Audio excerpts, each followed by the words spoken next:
अब बच्चे question number last question है हमारा। अब आ जाओ तुम क्वेश्चन नंबर 3 में। क्वेश्चन नंबर 3 क्या बोल रहा है कि इसको ध्यान से देखो। लेट ये द इक्वेशन, एक ये इक्वेशन दे रखा है मैट्रिक्स इक्वेशन। तो क्या बोल रहा है, has for y is equal to 0, y is equal to 0 पे हमें सेलेक्ट करना है क्या है, ये रैशनल रूट है, इरैशनल रूट है, इंटीग्रल रूट है। y इज इक्वल टू 1 पे हमें सेलेक्ट करना है कि क्या है इसमें, ये क्वेश्चन है। बहुत बच्चे ये ना ऑप्शन देख के घबरा जाते हैं कि पता नहीं ऑप्शन में क्या लिखा हुआ है, कैसे हम सॉल्व करेंगे, बट बहुत ईजी क्वेश्चन है। ठीक है, ये एक मैट्रिक्स इक्वेशन दे रखा है। तो फिर बोला है कि अगर तुमने y का वैल्यू 0 ले लिया तो कैसा रूट मिलेगा, रैशनल, इरैशनल, इंटीग्रल, कैसा रूट मिलेगा।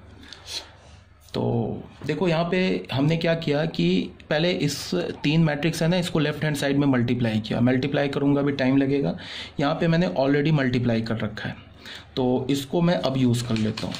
यहाँ तक मल्टीप्लाई, ये तो मल्टीप्लिकेशन जानते होगे। तो हमें क्या मिला, ऐसे मिल गया 1 + 3x + 2x² + y - xy + of y²। ये पूरा एक एलिमेंट है, क्योंकि यहाँ भी एक नल मैट्रिक्स है ना एक एलिमेंट का, तो ये हमें मिल गया। इसको हमने मल्टीप्लाई किया ना लेफ्ट हैंड साइड को, तो एक 1/1 ऑर्डर का मैट्रिक्स मिल गया। ये भी 1/1 ऑर्डर का मैट्रिक्स है। मल्टीप्लाई करके देख लेना, यहाँ पे मैंने किया हुआ ऑलरेडी। ठीक है, इसमें टाइम लगेगा इसलिए मैंने मल्टीप्लिकेशन नहीं किया। अब जब तुमने इसको इक्वेट किया तो क्या मिल जाएगा हमें, 2x² प्लस यहाँ से x कॉमन ले लिया तो क्या हो गया, ये 3 - y times x plus of, ये क्या हो गया, y² plus y plus 1 is equal to 0। ये क्या है बच्चे, ये एक क्वाड्रेटिक इनएक्स है, क्वाड्रेटिक इनएक्स है, x में क्वाड्रेटिक है। अब क्या बोल रहा है, इसको जरा सुनो ध्यान से। क्या बोल रहा है, y का वैल्यू 0 डालो। हमने क्या किया, for y is equal to 0, y का वैल्यू हमने 0 डाला तो हमें क्या मिल गया, 2x²। y 0 डालेंगे तो यहाँ क्या मिल जाएगा, 3x, यहाँ y 0 डालेंगे 1 = 0, ऐसा मिल गया। अब यहाँ से हमने x का वैल्यू निकाला, -3 + -√9 - 4a, तो ये हो जाएगा 8/2a, तो 4। तो ये क्या मिल गया, -3 + -1/4। तो x की वैल्यू क्या मिल गई, -3 + 1/4 एंड -3 - 1/4। तो यहाँ से हमें x की वैल्यू क्या मिल गई, -2/4, तो -1/2, -4 तो -1। ये दो x की वैल्यू मिल गई। तो ये दोनों x की वैल्यू कैसे मिली, रैशनल मिली, इरैशनल तो मिली नहीं, हाँ इंटीग्रल भी मिल गई। ठीक है, तो y का वैल्यू हमने 0 डाला तो इंटीग्रल रूट भी है। इसको हम क्या बोल सकते हैं, दो, अच्छा एक इंटीग्रल रूट है, इसको हम ऐसे बोल सकते हैं ना कि रैशनल जो होता है, इंटीजर जो होता है वो भी रैशनल होता है। तो इसको हम ऐसा बोल सकते हैं ना कि दोनों रूट क्या मिला हमें, रैशनल रूट मिल गया। तो y का वैल्यू अगर हमने 0 डाला तो रैशनल रूट मिला। इंटीग्रल रूट नहीं बोल सकते, इंटीग्रल रूट बोलेंगे गड़बड़ हो जाएगा, बिकॉज यहाँ पे x का वैल्यू जो -1/2 मिला ये इंटीजर नहीं है तो ये दोनों रैशनल ना, इंटीजर भी तो रैशनल ही होता है। तो इसको हम क्या बोलेंगे कि अगर हमने y का वैल्यू 0 डाला तो हमें x रैशनल मिला।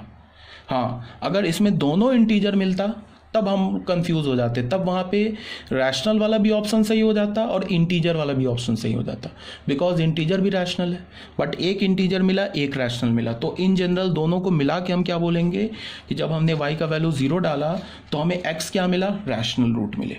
ठीक है, ये मतलब 1 किसे इम्प्लाई करेगा, p को। अब y इज इक्वल टू -1 डाल दो, यहाँ डाल दो -1, तो हमें क्या मिल जाएगा, 2x² प्लस 3, -1 डालोगे तो +1x, -1 डालोगे तो 1 हो जाएगा, ये -1 कैंसिल होकर +1 = 0। तो हमें क्या मिला, 2x² plus 4x plus 1 is equal to 0। तो x की वैल्यू क्या मिल गई, -4 + -b², 16 - 4 × a × 2/2a, तो 2 × 2। ठीक है, तो क्या हो गया, -4 + -16 में से 8 गया, 8 क्या होगा, 2√2/4, तो 2√2 × 2, 2 कैंसिल कर दिया, क्या मिला, -2 + -√2/2। तो x की वैल्यू हमें क्या मिल गई, -2 + √2/2 और -2 - √2/2। तो ये दोनों रूट कैसा है, ये दोनों रूट तो इरैशनल है ना। तो यहाँ हम क्या बोलेंगे कि अगर y इज इक्वल टू हमने -1 रखा तो हमें रूट कैसा मिला, इरैशनल रूट मिला। तो इसका मतलब क्या है कि ये तो ऑप्शन दे रखा है, देखो बच्चे, इसी को बहुत बच्चे ऑप्शन देख के समझ नहीं पाते हैं। ये तो option A B C D दे रखा है। 1 का क्या है, 1 का P है और 2 का क्या है Q है। तो यहाँ क्या बोल रहा है 1 का P और 2 का R। यहाँ क्या बोल रहा है 1 का Q, तो ये भी नहीं हुआ। फिर बोल रहा है 1 का Q 2 का P, ये भी नहीं हुआ। 1 का P है और 2 का Q है। यहाँ क्या बोल रहा है 1 का P एंड 2 का Q, ये करेक्ट हो गया, ये भी नहीं हुआ। तो सी इज आवर ऑप्शन। तो आई थिंक ये आपको क्लियर होगा। तो जो पीडीएफ था, जो मैंने अभी तुम लोगों को पीडीएफ भेजा है, ये पीडीएफ तुम लोगों को क्लियर हो गया होगा। इसके बाद जो नेक्स्ट पीडीएफ है वो हमारा होगा Cramer's rules related, solving simultaneous linear equation in linear equation of n variables and n equations. तो इसको हम कैसे डील करेंगे, मतलब क्या होगा कि 2 वेरिएबल होगा और 2 वेरिएबल होगा और 2 लीनियर इक्वेशन होगा। तो यहाँ से हम x का वैल्यू कैसे निकालेंगे। 3 वेरिएबल होगा और 3 लीनियर इक्वेशन होगा, तो फिर हम एक्स वाई जेड का वैल्यू कैसे निकालेंगे। 4 वेरिएबल होगा, 4 लीनियर इक्वेशन होगा, तो फिर हम एक्स वाई जेड डब्ल्यू का वैल्यू कैसे निकालेंगे। तो इस टाइप के जो इक्वेशन होते हैं ना, 2 variable 2 equation, 3 variable 3 equation, 3 equation मतलब लीनियर इक्वेशन, तो इसको हम क्रैमर्स रूल से निकालते हैं। ठीक है, तो इसको हम आगे पढ़ेंगे। और एक बात फिर मैं बता दूं कि क्रैमर्स रूल जो होगा उस पर एक क्वेश्चन जेईई मेंस में आएगा ही आएगा, अभी नोट करके लिख लेना। क्रैमर्स रूल से डायरेक्ट क्वेश्चन नहीं आता है। क्रैमर्स रूल जो है वो बोर्ड में नहीं है, बोर्ड में क्रैमर्स रूल का नामो निशान नहीं है। क्रैमर्स रूल पे जो क्वेश्चन आता है वो क्रैमर्स रूल के कंसिस्टेंसी इनकंसिस्टेंसी पर आता है। जैसे कि 3 इक्वेशन दे देगा और 3 वेरिएबल दे देगा, बोलेगा कि अगर ये इक्वेशन कंसिस्टेंट है तो बताओ कोई लैम्डा वैम्डा डाल देगा पैरामीटर, तो बोलेगा लैम्डा की वैल्यू क्या। ऐसे ही क्वेश्चन आते हैं और आएंगे ही आएंगे, इस बात को ध्यान में रखो, आना ही आना है। किसी भी तुम डिटर्मिनेंट का क्वेश्चन उठा लो, मतलब एक क्रैमर्स रूल पे तो होगा। ये एक्चुअली डिटर्मिनेंट का पार्ट है, बट हम लोग ऑन द होल जो पढ़ रहे हैं ना, उसमें मैट्रिक्स और डिटर्मिनेंट को हमने मिला रखा है। क्यों मिला रखा है, क्योंकि सेपरेट बिल्कुल पढ़ ही नहीं सकते हो। एनसीईआरटी में सेपरेट करके दे रखा है। अभी हम लोग कहने को तो मैट्रिक्स पढ़ रहे हैं ना, बट देखो डिटर्मिनेंट हम लोग कितना यूज़ कर रहे हैं। डिटर्मिनेंट्स में हमने कोफैक्टर्स पढ़ा, माइनर पढ़ा, फिर एडजॉइंट निकाला। तो एडजॉइंट निकालने में फिर हमने इन्वर्स निकाला, A inverse is equal to 1 upon determinant A into adjoint A. तो डिटर्मिनेंट ए यूज़ कर रहे हैं, सेपरेट तुम पढ़ ही नहीं सकते हो। ठीक है, एनसीईआरटी में थोड़ा बहुत करके दे रखा है, बट हमें साथ मिला के ही पढ़ना होता है। तो फिर इसके बाद जो नेक्स्ट टॉपिक होगा हमारा वो यही होगा, क्रैमर्स रूल।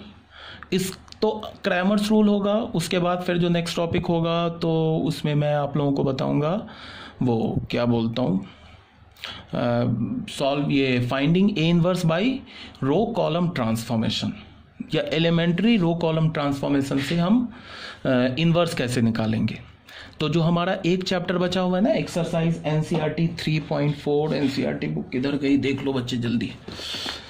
ये जो बचा है ना, ये जो हमारा एक्सरसाइज बचा है ना, कौन सा एक्सरसाइज, ये वाला, ये देखो ना, elementary operation transformation of a matrix है ना, ये जो एक्सरसाइज बचा है। तो जब मैं बता दूंगा ना रो कॉलम ट्रांसफॉर्मेशन से इन्वर्स कैसे निकालते, देख लो ये मैट्रिक्स दे रखा है, इन्वर्स निकाल रखा है। तो इस रो कॉलम ट्रांसफॉर्मेशन से आप इन्वर्स कैसे निकालते हो, तो फिर ये भी तुम सीख जाओगे, ये वाला। तो फिर तुम्हारा जो एक्सरसाइज 3.4 भी कंप्लीट हो जाएगा। अभी इस पर नहीं आएंगे हम लोग नेक्स्ट पीडीएफ में। नेक्स्ट पीडीएफ में हम क्रैमर्स रूल पढ़ेंगे। क्रैमर्स रूल के बाद मैं इसके क्रॉसपॉन्डिंग थ्योरी बताऊंगा तुम्हें। ठीक है, तो तुम ये मत सोचना कि अरे मैट्रिक्स चैप्टर ही को सर इतना टाइम लेके पढ़ा रहे हैं। तुम्हारा मैट्रिक्स चैप्टर नहीं, तुम्हारा डिटर्मिनेंट में भी हम लोग चल रहे हैं। डिटर्मिनेंट के भी बहुत सारे हम लोग अभी क्रैमर्स रूल करेंगे ना, वो मेन एक्चुअल वो डिटर्मिनेंट का टॉपिक है। ठीक है, तो मैं दोनों को मिला के पढ़ा रहा हूँ। ठीक है ना, तो आई थिंक ये क्लियर होगा। जो पीडीएफ दिया उसको बार बार पढ़ो, वीडियो लेक्चर में प्रॉब्लम है तो पूछो, और फिर मैं नेक्स्ट पीडीएफ भेजूंगा। ये जो अभी मैंने वीडियो लेक्चर जो अभी मैं आप तुम्हें रिकॉर्ड कर रहा हूँ, तो अभी इसको भेजने मुझे लगता है 1 दिन लग जाएगा, नेट स्लो है। उसके बाद भेजने के बाद फिर मैं पीडीएफ भेजूंगा। ओके, फिर थैंक यू वेरी मच। चलो ओके।